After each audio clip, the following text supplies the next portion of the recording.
इस मूवी के main character एक कपल होते हैं जिनमें लड़के का नाम मैट होता है और लड़की का नाम केट होता है। लड़का एक आर्टिस्ट होता है, वहीं पर लड़की एक ट्रांसलेटर होती है, बट दोनों को ही अपने जॉब अच्छे नहीं लगते और दोनों अपने जॉब को छोड़ देते हैं और दूसरी जगह पर एक घर लेकर शिफ्ट हो जाते हैं। वो घर काफी ज्यादा बड़ा था, उसके अंदर काफी सारे कमरे थे, बट एक प्रॉब्लम ये थी कि उसके आजू बाजू कोई भी नहीं रहा करता था। वो घर बिल्कुल एक सुनसान एरिया में था। मैट उस घर को एक्सप्लोर कर रहा होता है, पर तभी उसको एक अजीब सा रूम देखने को मिलता है। उनको उस घर के अंदर उस रूम की चाबी भी मिली थी, तो वो उस रूम को खोलने जाते हैं, पर तभी उस घर की सारी लाइट ब्लिंक करने लगती है और थोड़ी देर बाद बंद हो जाती है, जो कि काफी स्कैरी था। ये देखकर वो दोनों एक इलेक्ट्रिशियन को बुलाते हैं जो कि बेसमेंट में जाता है, पर वो सब ये देखकर शॉक हो जाते हैं कि वहाँ पर काफी सारे वायर थे। हर तरफ सिर्फ वायर ही वायर था, पर उन वायर के बीच में उनको एक व्हील देखने को मिलता है जिनमें 3 लाइट थी। वो 3 लाइट अभी भी जल रही थी, जबकि घर की सारी लाइट चली गई थी। इलेक्ट्रिशियन को इतने सारे वायर देख के कुछ भी समझ में नहीं आता और वो लाइट बनाने को मना कर देता है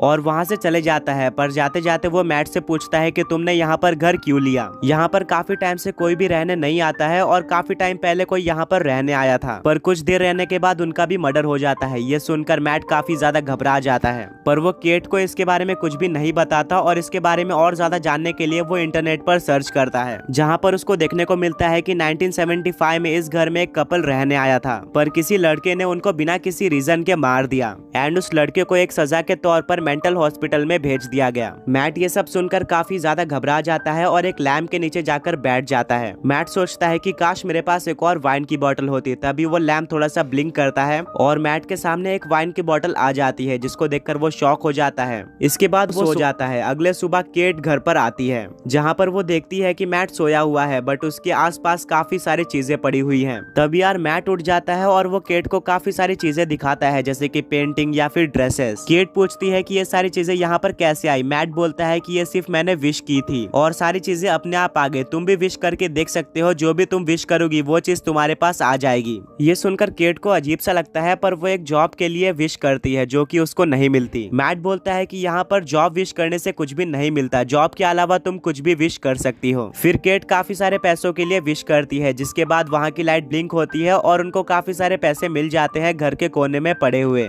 इसके बाद वो एक एक कर काफी सारी महंगी चीजों के लिए विश करते हैं, जैसे कि अलग अलग तरीके की ड्रिंक्स, डायमंड्स और ज्वेलरीज, काफी सारी अलग अलग ड्रेसेस, और साथ में वो पार्टी भी करते हैं। काफी टाइम तक वो रूम से काफी सारी चीजें लेते हैं और काफी ज्यादा एंजॉय करते हैं, पर उनको पता चलता है कि इसकी भी एक लिमिट है, जिसके बाद ये रूम इनवैलिड हो जाएगा। केट ये जानकर काफी ज्यादा दुखी होती है। केट और मैट के पहले 2 बच्चे रह चुके थे, पर दोनों बच्चे किसी रीजन के चलते मर जाते हैं, जिसको लेकर दोनों काफी दुखी होते हैं। पर ये सब भूलने के लिए मैट बाहर जाता है और केट घर पर ही होती है। तभी वो सोचती है कि क्यों ना उस रूम से एक बेबी मांगा जाए, जिसके लिए वो विश कर देती है और उसको बेबी मिल भी जाता है। मैट घर पर आ जाता है और वो बेबी को देखकर काफी ज्यादा शॉक हो जाता है और केट पर गुस्सा हो जाता है। मैट बोलता है कि तुमने एक लिविंग थिंग को क्यों विश किया? मैट काफी ज्यादा परेशान हो जाता है और वो इंटरनेट पे इस घर के बारे में और भी रिसर्च करता है, जहाँ पर उसको मर्डर करने वाले की लोकेशन पता चलती है। फिर वो मर्डरर से मिलने जाता है। मैट उसको बताता है कि उन्होंने वो घर ले लिया है। मर्डरर मैट को बोलता है कि जितना जल्दी हो सके उस घर को छोड़ दो। फिर घर आते वक्त मैट अपने कार में पेट्रोल भरवाता है। पैसे देने के लिए वो अपने जेब में हाथ डालता है, पर उसके जेब में सिर्फ रेत होती है। उसके पैसे मिट्टी में बदल चुके थे, मतलब उस घर से ली हुई कोई भी चीज सिर्फ घर के अंदर एग्जिस्ट करती है, बाहर वो गायब हो जाती है। मैट घर पर जाता है, जहाँ पर उसको केट मिलती है। केट अपने बच्चे को बाहर लेके जाना चाहती थी। मैट उसको काफी समझाने की कोशिश करता है, पर फिर भी केट बच्चे को बाहर लेकर जाती है। फिर कुछ टाइम बाद बाहर से चीखने की आवाज आती है।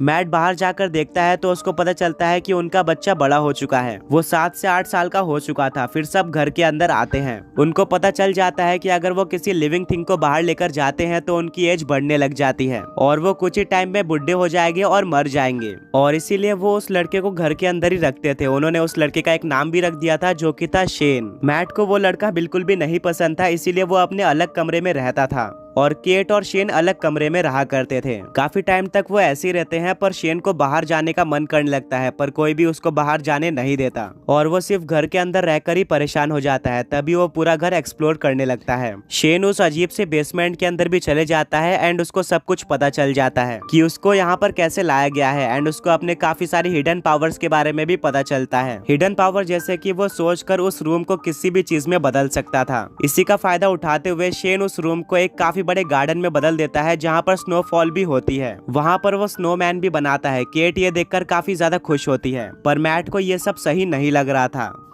उसको लगता है कि ये बच्चा हमारे लिए खतरा हो सकता है। एंड इस चीज को प्रूफ करने के लिए तभी मैट को उस मर्डरर का फोन आता है। वो मैट को अपनी पूरी स्टोरी बताता है, जिसके अकॉर्डिंग 1975 में एक कपल इस घर में रहने आया था, जिनको उस रूम के बारे में पता चलता है और वो उस रूम से एक बेबी विश करते हैं। और वो बेबी और कोई नहीं था बल्कि वो मर्डरर खुद था। उसको घर से बाहर जाने नहीं मिलता था, बट वो अपने इमेजिनेशन का यूज करके कुछ भी बना सकता था। पर फिर भी उसको बाहर की दुनिया देखनी थी, बट अगर वो ऐसा करता तो वो मर जाता। एंड अगर उसको बाहर की दुनिया देखनी थी तो उसके पास एक ही रास्ता था, वो उस कपल को या फिर अपने मॉम और डैड को मारकर बाहर की दुनिया में जा सकता था, जिसके बाद उसकी एज भी नहीं बढ़ती। ये जानकर वो उस कपल को मार देता है। अब वो बाहर तो जा सकता था, बट उसको तभी पकड़ लिया जाता है और मेंटल हॉस्पिटल में डाल दिया जाता है। पर ये सारी बातें केट सुन रही होती है एंड उसको रियलाइज होता है कि उसने कितनी बड़ी गलती कर दी है, और वो घर से बाहर चली जाती है। शेन और मैट दोनों घर पर थे। शेन केट के बारे में मैट से पूछता है, पर मैट काफी ज्यादा गुस्सा होकर सब कुछ बता देता है शेन को।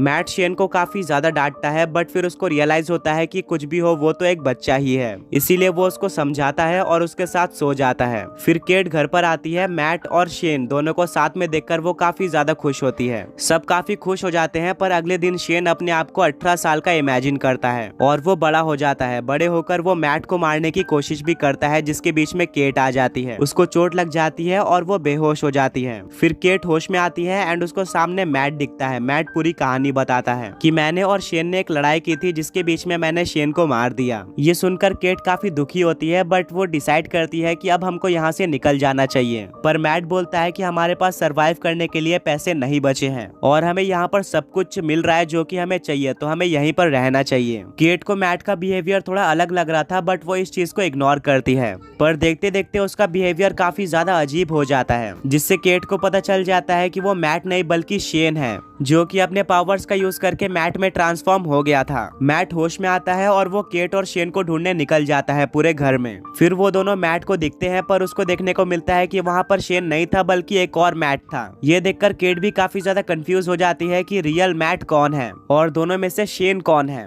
ये जानने के लिए वो शेन का नाम लेती है, तो उन दोनों में से एक हाँ बोलता है। फिर केट को पता चल जाता है कि रियल मैट कौन है और वो मैट के साथ घर के बाहर जाती है। पर शेन अपने इमेजिनेशन का यूज करके घर के पूरे स्ट्रक्चर को चेंज करते रहता है, जिससे वो दोनों बाहर नहीं जा पाते और शेन उनका पीछा करने लगता है। वो तीनों गेट के पास आ जाते हैं। मौका देखकर मैट दरवाजा खोलता है और शेन को बाहर कर देता है घर से, और फिर वो दरवाजे को बंद कर देता है। शेन काफी कोशिश करता है दरवाजा खुलवाने की, पर वो दोनों दरवाजा नहीं खोलते और शेन बुढ़ा होकर मर जाता है, जिसके बाद केट और मैट घर को छोड़ देते हैं और यहीं पर मूवी खत्म हो जाती है।